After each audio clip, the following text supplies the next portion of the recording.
Hello friends, नोंथांमोनखौ आरोबाव फिन खेबसेबाव गोसो गोथारै बरायबाय।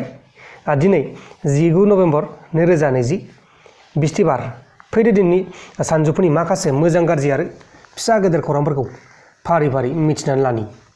गिबि खौराङा जाबाय मेजर जेनेरेल रणजीत सिंहआ मैयाहाय बुधबारखालि आसाम राइफलनि इन्सपेक्टर जेनेरेल पस्टखौ नाजावबाय। बिथांनो बे पस्टखौ मेजर जेनेरेल गाब रेड्डीआ गथायनानै होदों। लोगोसे त्रिपुरानि आगरतलानि फाटि आभयनगर जायगायाव मंगलबारनि मोनायाव गोब्राब अर खामनानै गासै 10 निफ्राय 15 खानसो न'आ खामनानै हांगार जादों। नैबे माखासे सावगारिखौ नायबानो जाबाय। जोबोद दुखुनांथाव जाथाय। त्रिपुरायावनो जा आसामावनो जा जेखि मेखैनो अर खामनाय जाथाया जागासिनो दङ। गुबुन फारसेथिं गुजरातआव ट्राक आरो स्कर्पिय'नि गेजेराव एक्सिडेन्ट जानानै नखरसेनि गासै 11 जन मानसिया जिउ खहा जादों। बेनि गेजेराव 6 जना आइजो आरो सासे उन्दै गथ'साबो दंमोन। दानिया फैदो गुबुन खौराङाव।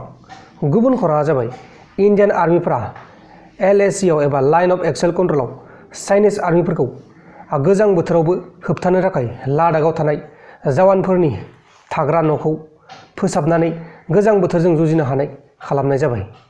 लोगोसे महाराष्ट्रनि पुणेनि प्राइभेट कम्पानियाव मावनाय 41 बोसोरनि सासे सिकिउरिटि गार्ड शंकर बिथाङा सासे अट' रिक्सा ड्राइभारखौ कम्पानिनि मालिकनि गारियाव हासुलानो नागिरनायखौ बादा होदोंमोन। बे समावनो बे अट' रिक्सा सालायग्राया बा ड्राइभारा रागा जोंनानै सिकिउरिटि गार्डनि मोदोमाव अर लगायनानै होदों आरो बेनि जाउनावनो बे शंकरा जायबा सिकिउरिटि गार्ड बिथाङा गोब्राब जखम मोनदों। दा बिथांखौ हस्पिटालाव देहा फाहामथाय होगासिनो दङ। जोबोद गाज्रि मानसि थायो महाराष्ट्रआवनो जा दिल्लीयावनो जा, बेबायदिनो गोबां गाज्रि मानसिफोर दं अट' रिक्सा ड्राइभारफ्रा आरो गुन्दाफोरबो थायो। सिख्लाफोरखौ लांनानै गुबुन जायगायाव लांनानै जिनाहारि खालामग्राफोरबो थायो बेबायदि अट' रिक्सा ड्राइभारफ्रा। दा बेनिखायनो नोंथांमोना जुदि दिल्ली मुम्बाइफोराव थायोब्ला हारसिङै दाथां, नङाब्ला बेबायदि जाथाया नोंथांमोनजोंबो जानो हानाय।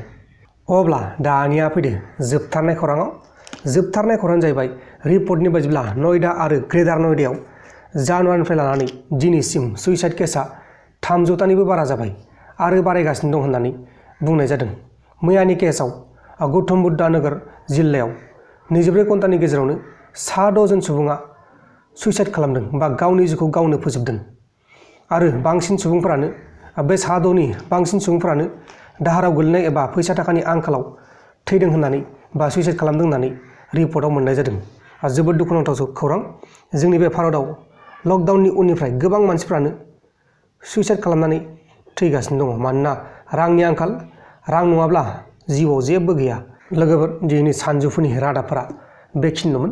जुदि नोंथांमोना आंनि बे भिडिअखौ मोजां मोनदों अब्ला भिडिअखौ शेयार खालाम नोंथांनि लोगोनो। बाय बाय।